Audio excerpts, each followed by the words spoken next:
Welcome to the Consulting Success Podcast. I'm your host, Michael Zapersky.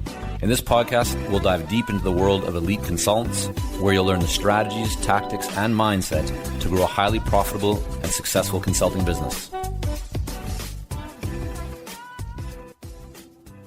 Hi there, and welcome back to another episode of the Consulting Success Podcast. Joining Michael on the show today is Jason Shafton, who's the founder of Winston Francois, a boutique growth consulting firm.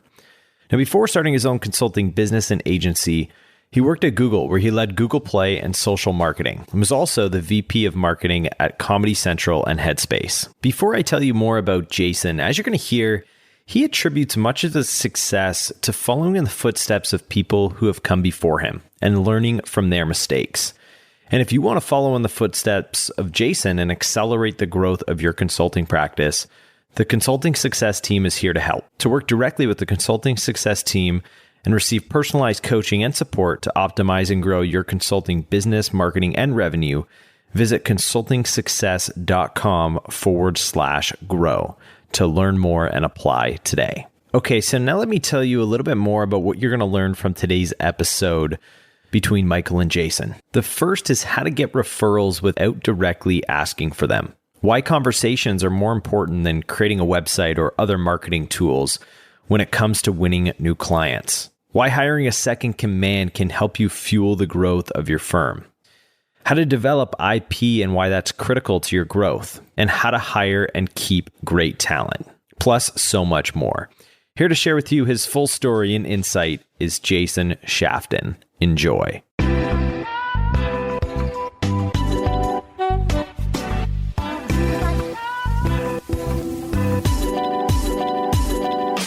Jason Shafton, welcome to the Consulting Success Podcast. I am super happy to be here. Thanks, Michael. Yeah, been looking forward to our conversation. So before starting your own consulting business and agency, you worked at Google, where you led Google Play and social marketing. You were also a VP of marketing, Comedy Central. So maybe something funny will come from this. And then also Headspace. And I'm wondering, what did you learn about kind of marketing inside of these organizations that are quite well known in many circles anyways? But I'm wondering, what did you learn inside of them that maybe you've thought about or have even observed that the kind of the typical business owner either doesn't know or doesn't understand in relation to marketing and best practices and what actually works? Yeah. No amount of marketing can make up for a bad product. So the thing that's consistent across all of the places I've had a chance to work and even the companies I've now gotten to work with as a consultant is if you have a great product, a certain element of it sells itself. I'm not going to suggest that if you build it, they will come, but great products cause people to talk about them and tell other people, and you get that incredible organic growth kind of coefficient of virality, K factor, that makes growth a lot easier. And the other stuff that people like to talk about is marketing, advertising, and paying for ads. It's gasoline on a fire, as opposed to we're going to put all of our eggs in this Google ads or Meta ads basket and hope for the best. Do you think that applies maybe differently for a company that is focused on, like if they're a product-led business, so let's say if it's an actual product as opposed to professional services business, so take consulting versus somebody developing a phone or AirPods, right? How do you view potential differences? Yeah, I think it's when you're a consultant, you're the product, right? You are selling yourself. And so at the end of the day, a product is either you have a great service offering that, in our case, for my business, it's every new client we've been able to connect with has been the result of word of mouth referral. Somebody I interact with at some point in my career came along and said, I need your help, or this person I know needs your help. And so that referral flywheel I mentioned, that's been a huge driver of our business. And so I think, totally different between selling yourself as a consultant and selling a phone in terms of the end product. But the mechanics of how things grow and how people talk about great products, I think, are very similar.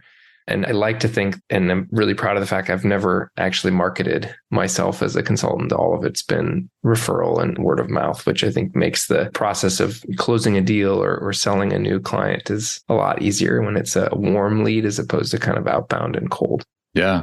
So we're going to get into that. I mean, today you have 4/maybe 5 kind of full-time people on the team. You also have a team of 40 or 50 potential 1099s or contractors, that freelancers that you work with. So I want to get into kind of how you have gone about doing that and how you also think about when the consultant, meaning you, is the brand, is what people are coming for, how you think about scaling beyond just yourself. But before we get there, I'll hit the rewind button and take us back to your time as an executive.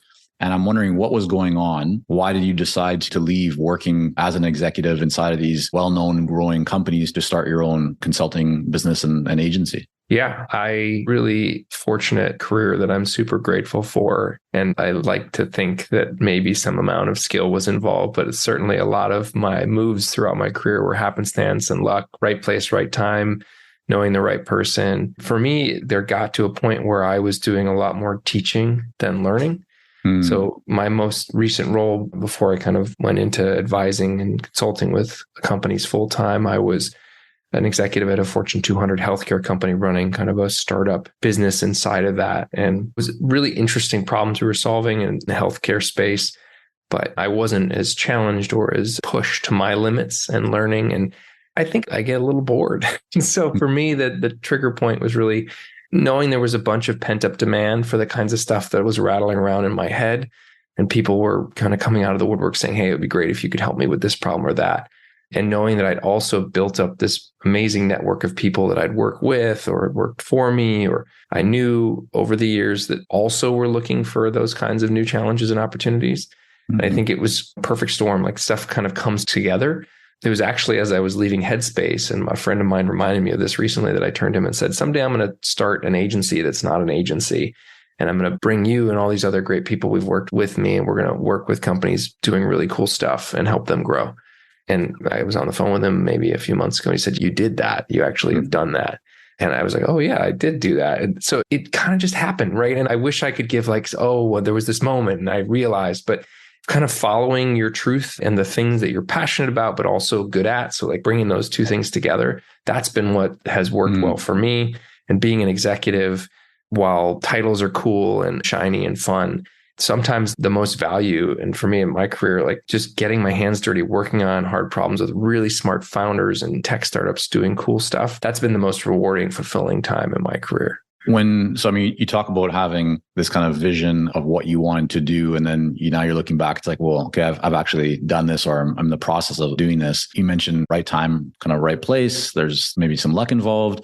If you kind of zoom out for a moment and look at what you feel played maybe the biggest role in ensuring that you didn't leave that path, but you actually kept going, is there some mindset that you have or some belief or something that you feel is like really just integral to who you are from the perspective of this is like what actually helps you to be successful and to not only identify a goal, but actually make sure that you achieve it? How do you think about that? That's a really hard question. I think the mindset I have is rooted deeply in resilience, which is no matter how many times you fall down, fail, like you pointed to all these cool things I've done in my career, there are as many or more failures, like just massive. Can I swear? Well, you can. Just let us know you're going to me. We're trying to make this there we go. I was going to drop that. There's many times I've messed up in my career and learned a ton from that. And I think being resilient enough to say that mistake, that screw up doesn't define me and allows me to see things more clearly and know what not to do next time. That's been kind of key to my success, because I think there's as many, if not more failures than successes. And then following the people and working with the people that have been most formative for me has been huge. So there's folks that I now work with that consult on companies that I work with me at the first startup I co-founded, and then came to the next startup and now consult with me. And surrounding myself with people that are way smarter than me, that are more talented, that are disciplined in interesting and complementary ways to myself has allowed me to kind of just breathe a lot of life and variety into my own professional life in a way that is like gives a lot of energy as opposed to taking energy. And I'm sure people can relate to the idea of like working in a big corporate job in a large organization with hundreds of thousands of employees. Sometimes you feel like a number and sometimes you don't feel as much meaning or connectedness to the work. And so whenever I can kind of ground myself in these like really awesome people, that always helps me kind of refresh and reset and not feel like, oh, it's just another day at the doldrums or Dilbertville. Has your relationship with the concept of failure changed over the years? Yeah, I mean, I think it was like more theoretical when I was earlier in my career, like, and had that many failures. And like, I think I still was pretty afraid of it. And I worked at Google. And so it was fail fast, learn a lot. And it was a very safe place to fail. Once I kind of was in my first startup that I helped found and kind of get off the ground as really like the first full-time employee, we were just messing up all the time. Like we launched our first healthcare, like Dr. House Call app. We launched our first market in Los Angeles, and that was going pretty well. But then we went and launched in San Francisco. It was a completely different market, totally different demographics and geography and all sorts of new challenges. And like I mentioned at the beginning of the podcast, like you build it, they will come. That's not how it works. It didn't work that way. And we opened this new market, and like I was sitting there waiting for the calls to come in and people to use the service, and nobody was. And so we had to completely rewrite the playbook. And so I think it wasn't until I was working at startups, gotten out of the Google and Comedy Central world, that I actually experienced failure and like this, the pain and the roller coaster of like startups, super high highs and then super low lows of like, oh, this is going to fail. We're going to run out of money tomorrow and it's never going to work. And then the next day we just raised a huge round of fundraising. We closed this huge kind of enterprise deal and now things are in a great place. And it's not great on relationships and family and stuff, but it's very exciting and fun.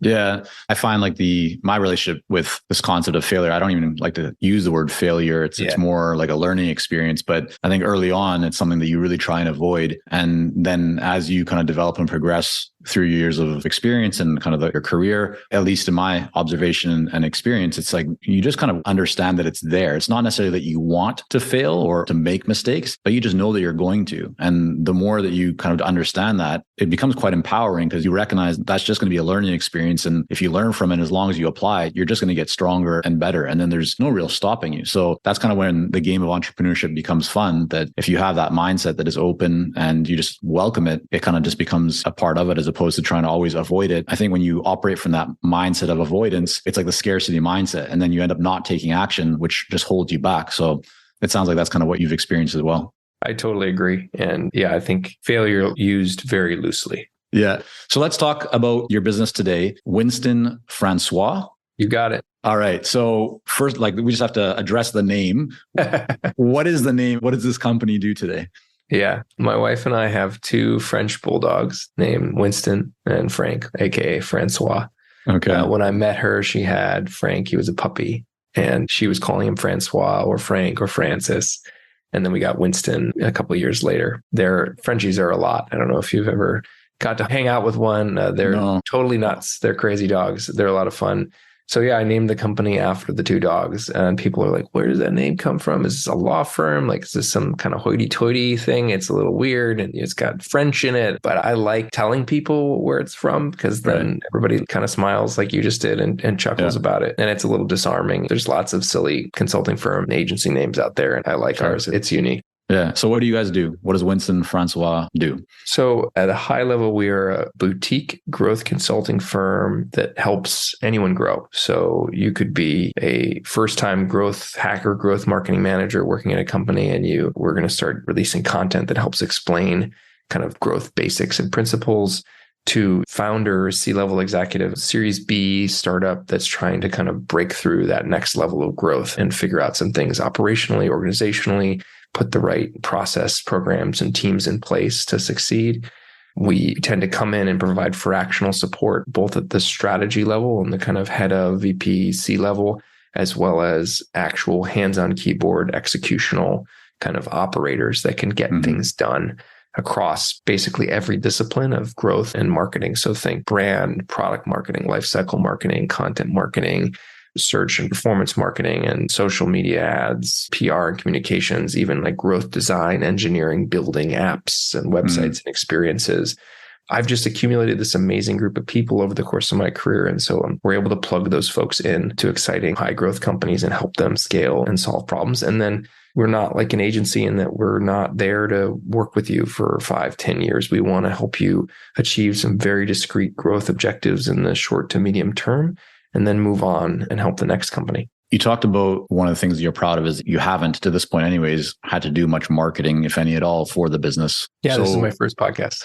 there we go, right? So let's talk then about kind of the early days when you started this, because there's a lot of people who might be in a situation either where they're looking again to make the transition into consulting, or maybe they've even been consulting for a decade, but most of their businesses has kind of come the same way as you, just from referrals and their network. So take us back to the day when you were getting started. What did you do to start bringing in those few clients? Did you send a bunch of emails to people? Like, what did you do to get those first few ones in the door? Yeah, I think I'm very fortunate. I didn't email anybody. I got emailed, right? I had a colleague that worked with me at Headspace. He referred me to a really cool founder that he was working with. And that was how I started working with the first company that we helped. And it was very organic. And then that guy introduced me to probably the next 5 or 10 companies that I worked with, and had that kind of domino effect. And so for people that are kind of trying to figure out where to start, my recommendation would be start with your network. Once you kind of made the decision that you're going to do this, or you're trying to kind of find those new growth channels for who you could work with, tell the people that you've either worked with in the past in other ways, maybe not as a consultant, but full-time opportunities, or the network of people you worked with at other companies, and let them know that you're doing this. And like you said, send an email. You could send an email at LinkedIn is super effective at just letting people know what's going on. And I think once you kind of hang up that shingle and say, hey, I'm doing this, and this is something I'm really proud of. I've built all these amazing things over the course of my career, and I'm bringing that knowledge to other companies and help them. It just takes 1 or 2 people who believe in you and go, wow, yeah, you're great. I got to introduce you to this person, to kind of be the spark that sets off a series of amazing kind of connections to the next opportunity. A lot of people might be in a similar position where they've gotten some referrals, but your business is really solely based on referrals. And again, if you can zoom out and just look at what you do, your typical engagement, what you focus on, I'm wondering what you've maybe already consciously identified, or if you haven't, just thinking about it now, what do you think makes the difference? And what I mean is to the point where you're just getting a lot of referrals, right? So a lot of people will deliver on a client engagement, they'll do good work, but they don't necessarily get the referrals, or they don't get enough referrals. In some cases, that's just because they don't ask for them. In other cases, maybe there's something missing in terms of their delivery or their focus or how they execute that project. What do you think is kind of that special sauce or the secret of what you're doing that allows you to generate so many referrals where you don't actually even need to market? Yeah, I think there's no secret sauce or special formula. I think first and foremost is deliver and be good at what you do and be an expert. And then a lot of people in my career have helped me without expecting anything in return. And so what I try to do in all of my relationships, professionally and personally, is offer help, be that person to support, whether formally or informally. And that sometimes turns into the next opportunity as a consultant. So what I've done with a lot of companies, and we met through this amazing founder community called Hampton. Somebody has a founder that I know has a question or a problem, something they're trying to solve in growth and marketing. And I raise my hand and say, hey, yeah, I've encountered that before, and just message me. I'm happy to talk to you about it. And then 30-minute conversation, tell them the things that I've faced before, how I've addressed that problem. And I need more help than this. Do you somebody who can do this or that, like kind of tease up the next conversation?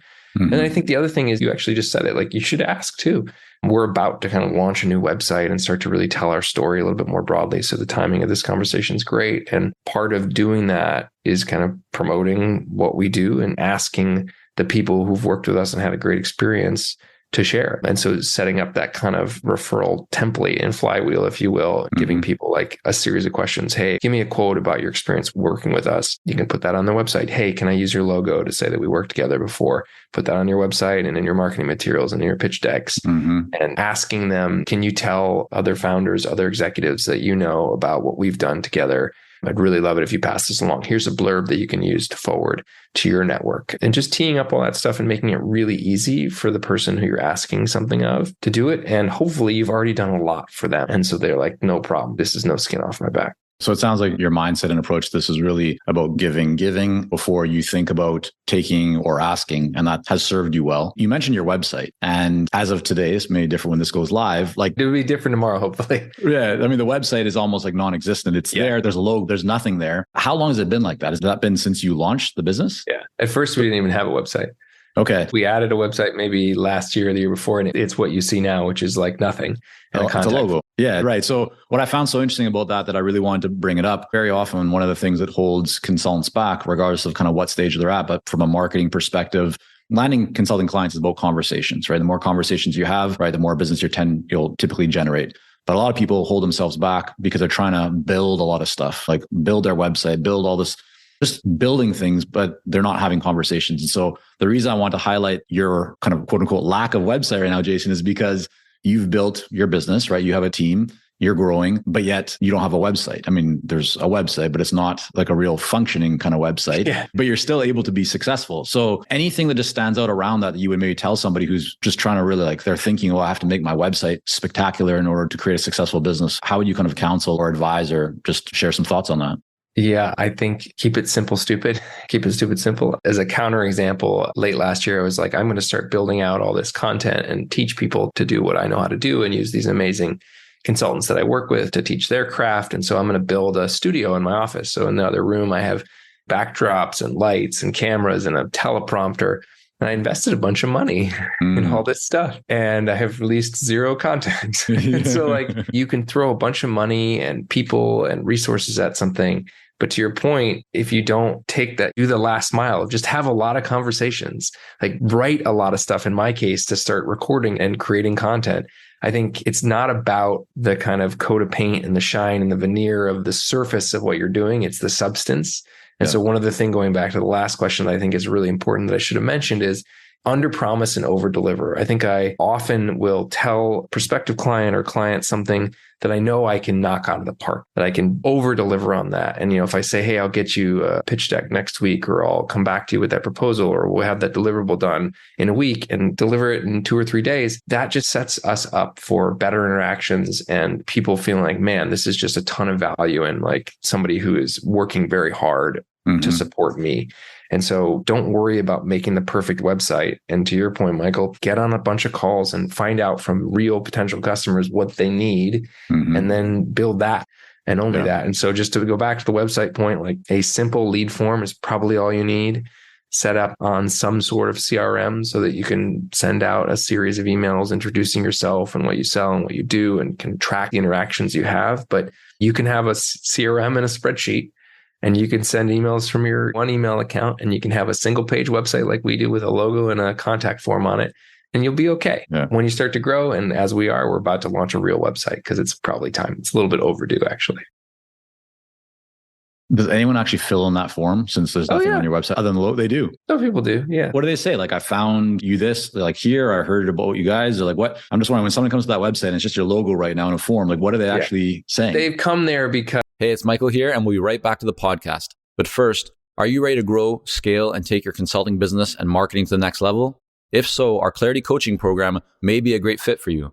You'll work with our experienced team to set up a strategic plan for your business and coach you step by step in areas like how to consistently attract more leads, develop a magnetic message that resonates with your ideal clients, strategically package and position your services, earn higher fees, win more proposals, and scale your business.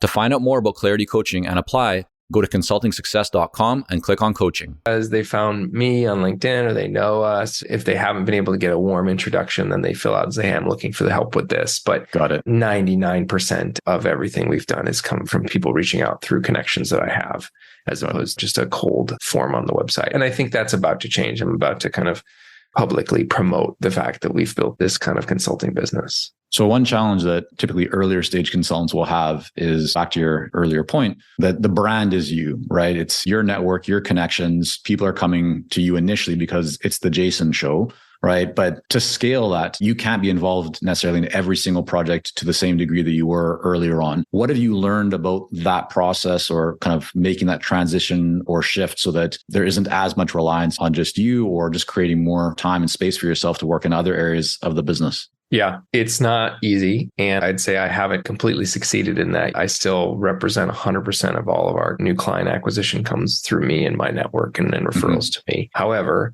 part of this kind of metamorphosis that we're in the process of right now is all about establishing Winston Francois as a brand and me as an ingredient to that brand, but many other people that have similar or different complementary skills to me. I think a really good piece of advice I can give to consultants is start to groom and establish a really strong number two. I've been able to do that. And this woman on my team is basically able to do just about anything I can do. And so she's allowed me to scale. So if I'm working with one company and kind of managing a team that we've brought in with that company. She can go take another company. And I was involved in selling in that engagement, but I'm actually not working on the engagement at all. We recently had a client actually where we kind of swapped. I was working on it. She was working on it. And we had a conversation. I talked to the founder and I was like, look, I think it'll be much more valuable for you to just have her leading this engagement. And he agreed. And that allowed me to step back and focus on other client projects. But I think having that strong number two is important. If you don't have that person today, I think seeking out somebody who has either a similar or complementary background that could be that person to support you is important, and to start building mini brands around the IP that you've built as opposed to the individual people. Because then when you go and engage and sell a new client, it's less about, oh, I have to have this person. I want this process you built. I think the best example of this is like EOS, the entrepreneurial operating system. Right. It's like franchise model now and is huge. Sure. Even a small consultant and a one-person shop that maybe is trying to grow can develop IP and probably has IP that they can then scale and train and lead other teams to sell in and operationalize. You talked about, I love this idea of kind of training, holding, supporting a number to the point, and it might be multiple people over time. But can you add a little bit more detail to like, what have you done? What does that training look like? How have you essentially got this number two person to get to up to speed into the level where you are or close, or at least to the point where you feel comfortable and confident to hand over valuable kind of client engagements and work to them? Yeah. For me, it's been, my management style is very much hands off. So I allow people to shine and kind of do what they're great at. In her case, she really spiky and successful in performance marketing, growth marketing, kind of conversion rate optimization, and running kind of web teams and mobile app teams that can drive growth and kind of build a growth flywheel across channels. Where she didn't have as much experience was things that I've done in my career around brand marketing and kind of creative, and maybe a little bit less on like life cycle. And these are all kind of learnable, teachable disciplines. And so what I just did over the course of the couple of years now we've been working together is just keep giving her exposure when we're working with a client that we're doing something on that work, giving her exposure to those things, and then actually putting her in charge of them over time, and overseeing functional area operators and people who are experts in those disciplines so she could manage their work, see their work, and ultimately take ownership and accountability for it. So the next client that comes along, she's never done this before, she's done it, and she's also able to run this. And so it's just kind of playing to people's strengths and then coaching them up and giving them shots on goal opportunities to kind of embrace the areas that they maybe aren't as strong on or could use to sharpen skills. Is there anything inside of that in terms of how you kind of run meetings with this person, or are the people on your team? Like, is there a certain kind of frequency, cadence? Are there certain SOPs you bring into it? How do you kind of, just a little bit more granular, how do you kind of approach all that? Yeah. So meetings are kryptonite for me personally. And when we're consultants and we're doing billable hours, we generally try to have a very tight schedule with clients. And then, we do weekly meeting with the client, and then we'll focus a lot of our time on delivery. And then if there needs to be another touch point later in the week where it's a report out or a delivery meeting, but internally, she and I probably talk every day, multiple times a day about everything that's going on. I've brought her in basically to every aspect of the business with full transparency up, including pricing and margins and how everything works. And I kind of coached and developed her on the business development process so she can go do a pitch with a client without me now and sell in a team and go and resource and build that team. And the way I've made that work is just given her economic and financial upside to doing that. So beyond just she puts herself on a deal and has her kind of retainer or hourly rate that she's getting, she's also getting participation in the economics of the overall deal and the overall contract value.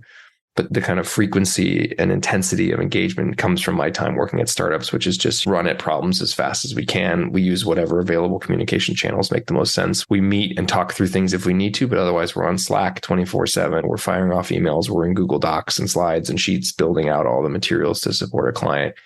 And it's extremely fluid. Like, it's not this regimented approach. I think as we scale, and as with any organization, as more process kind of comes in place because it's required, we'll probably have more of that. And I'm not a fan. I'm very allergic to meetings, but ultimately, like they do serve a purpose. And so we'll use them sparingly and very intentionally.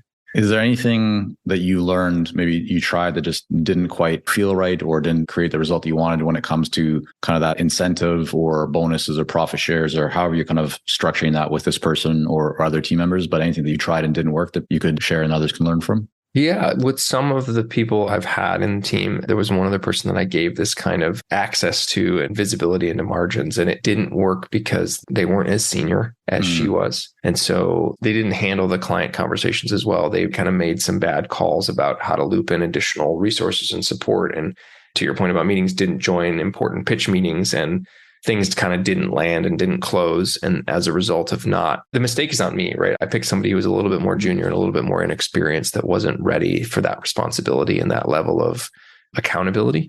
And so that person ultimately is not actively consulting anymore with me. And I don't blame them for it. I think I just hoping that I could see them level up into yet another number 2 or number 3 position, and they weren't quite ready for it. I love what you just said there in terms of you're taking responsibility, even though many people in that same situation would put more of the onus or the blame or say like, yeah, this person, like they'd point out more of what was wrong with the other person. And what I really like that you just did that right now, and something that I try and also kind of live by, is that at the end of the day, if you're the leader of your company, it doesn't matter if you make mistakes, it still comes back to you in one form or another. And you got to learn from that and take ownership for it. So I really like you call that out.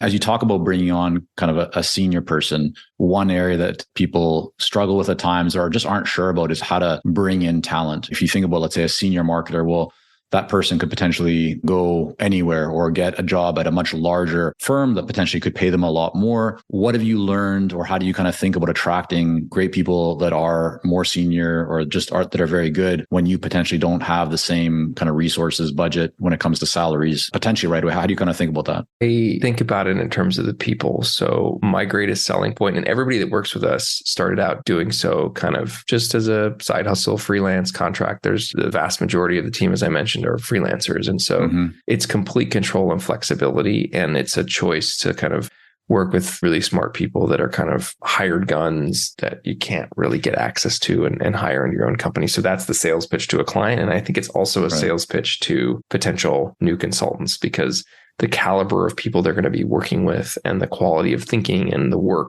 everybody just kind of does their stuff. And there's not, to my point about management style before, like nobody has to really be chased. We don't have to say, hey, you owe this client this deliverable. Like people just own it and they do their work. We don't really have to court anybody per se. Like we will go out to our network and say, is anybody interested in this? And we get a lot of inbound interest, especially post all the tech layoffs that have happened. Like a lot of people that are really talented that were otherwise very happily employed might not be in the same position anymore and are looking for opportunities like this. And then to the point we were just talking about with profit sharing and kind of participation in economics, the most talented folks kind of work their way into the best client opportunities and conversations and get access to more upside. I had a retreat with my team and basically explained to them, like, if you warm introduce us to a new client that we closed, there's a referral commission for that. If you help close that deal yourself, here's what the referral commission is for that. And then, billable hours, if you work this many billable hours, fly you and your family out and you can stay in my house out in Palm Springs. Like there's some amount of like cool stuff you get to do and work with really great people. Right. And yeah, a big company might give you a bigger salary, more benefits, different stuff. And I think it's based on where people are at in their career and their own journey to say, I'd rather have that small team kind of intimate family kind of feel as opposed to big company where I'm just a number. And the last point I'll leave you with on that question is, we have this intros channel in our Slack that I just started, inspired by another intros channel you and I are both a part of. And they're introducing themselves. And one of the team members goes, as a reason that they're here, Winston Francois cares about its people. And it was an interesting thing for me. I sent it to a couple of people. I was like, that really warms my heart, because I'm trying to be really intentional about the culture I build and people that want to be there and feel seen and heard, that they're valued. Yeah, I think that's a really important point. And we've seen the same thing with a few of the people that have joined the team in more kind of recent years, saying that what attracted them to Consulting Success and want to be part of the team, and in many cases leaving maybe bigger firms, was due to the values, due to the focus on that. And so it's nice as a leader to hear that, because back in the day, like we didn't think as much about values, but as the focus has been more on growing the team and there's a lot more growth happening, I mean, the values and really identifying those and trying to make sure that everybody's living them or understanding them, it's so critical. I wanted to ask you a few more questions here before we wrap up. You talked about one thing that you're doing right now or coming soon is the website, right? In terms of kind of next stage or evolution of the business.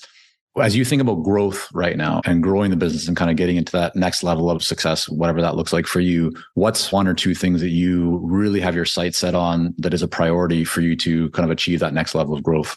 Yeah, it's a couple things. So we want to teach people, live the mission, which is to help anyone grow. So building out a suite of content. And that includes me starting to actually use that studio in the other room and make educational, informative 101 level material to really teach anyone to basics of growth marketing, and then get into deeper levels of sophistication with the experts on the team that know their stuff and can teach it. I think that's an amazing kind of growth angle for us, because it allows us to scale beyond the kinds of companies that can afford to work with us, and then into individual contributors and leaders and people who want to learn this stuff. And I think there's a space in the market for it today, because I don't feel like there's good content out there for people that are not already understanding some of the acronyms and the jargon in this world. So being more approachable and accessible is a core part of that. Another piece that we're working on is building out basically a marketplace of these experts. So if you're not ready to do like a whole engagement with us, being able to just book calls.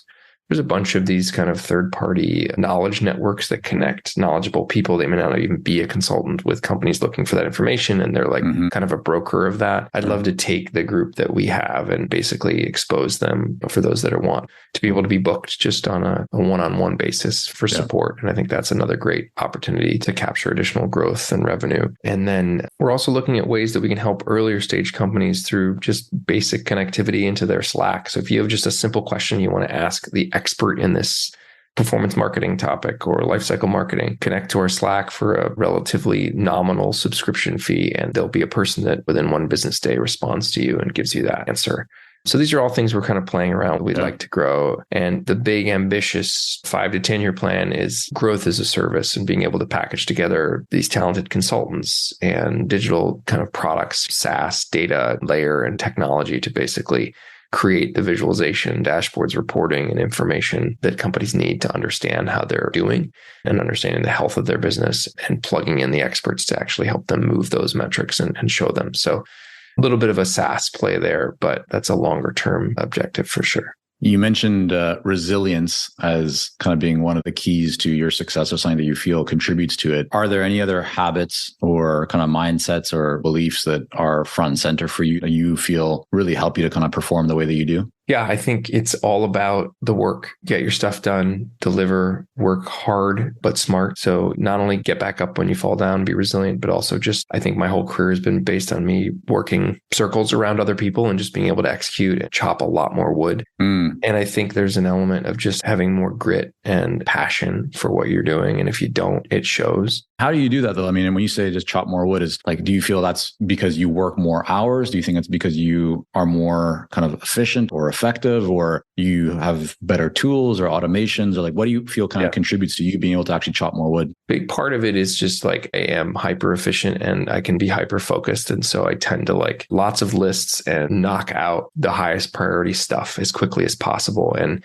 blocking time. So I know that I'm better at like complex, high brain power tasks earlier in the day. And by the afternoon, I'm kind of shot. So I'm doing this in the afternoon when I would normally have meetings, because energy level wise, I don't have as much to focus and deliver. So it's structuring my day, building my calendar around blocks of work time and meeting time, and really trying to cut out the noise. There's so much kind of stuff that gets in our head and tries to distract us from what matters. My Slack notifications are basically snoozed on my primary work computer here. And so I'll go and check Slack in chunks of time, but I'm otherwise in a window working on something and ignorant to all the notifications that are blowing me up. Focus modes on iOS are great, like your work mode. And so only my wife can text me and everybody else can basically F off. And, and, you know, in different times of the day, things are blocked or allowed. And look, I really feel like I live like an inbox zero life, where I try to just clear everything out by the end of the day before I sign off. If possible, it's really hard to do, but clear out all notifications. When I see people's phones and they have the red bubble with 10,000 unread emails, it stresses me out. Like I have a panic attack for them. And some people that works, right? My wife is that way, but I can't do it. I have to clear everything out, and allows me to stay hyper-focused on where I think I'm going to drive the most impact. Yeah. All right. So a couple final ones here. Sure. Over the last 6 months or so, what's one book that you have either read or listened to? Could be fiction or nonfiction, but just something that you've really enjoyed and that you would maybe suggest that others take a look at? Last 6 months. I'm going to cheat and say something from a while ago, but just for me and the conversation we just had, there's two. There's The Hard Thing About Hard Things by Ben Horowitz, which is just an awesome book and like really formative for people that are trying to do and solve hard technology problems and build teams around them. And the other one that's in the same kind of ballpark is Peter Thiel's 0 to 1. Those are both awesome books. We'll have those linked up in the show notes. The first one has been mentioned a few times over the last probably year or two, but I don't know if Peter Thiel's book has been mentioned. It may have been once, but that one's great. It's all about like building something that is an order of magnitude better than the prior thing. Yeah, thinking bigger, and good suggestions there. So before we wrap up, I want to make sure, Jason, that everyone can go someplace to learn more about you and your work. Sign them to your website at this moment as we're recording. Probably is not going to be the best, but maybe it'll be by the time this goes live. So where should they go? What's kind of one place? Is the website? Is it your LinkedIn profile? Is it something else? Where can they learn just more about you and your work? Website's great. We'll have a new website up in a matter of hours, hopefully. It was literally going to be launching today. But the website is winstonfrancois.com. And if you're not sure how to spell Francois, there's a forwarding URL from wf.team, T-E-A-M, wf.team. All right. We'll have this linked up as well in the show notes, so you can head to consultingsuccess.com and see all this stuff and all the links and everything we've talked about. Jason, thanks so much for coming on. Michael, my pleasure. Thanks so much for having me.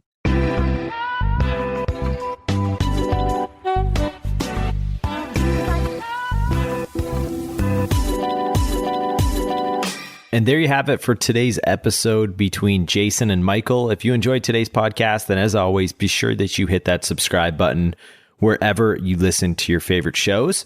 And if you want to help support the Consulting Success Podcast, you can do so by heading over to Apple Podcasts, where there you can leave a rating and review. Also, a quick reminder, if you want to work directly with the Consulting Success team to receive personalized coaching and support to help you optimize and grow your consulting business, marketing, and revenue, be sure to visit consultingsuccess.com/grow to learn more and apply today. That's the end of the line for us this week. We'll be back next week with another episode. Until next time.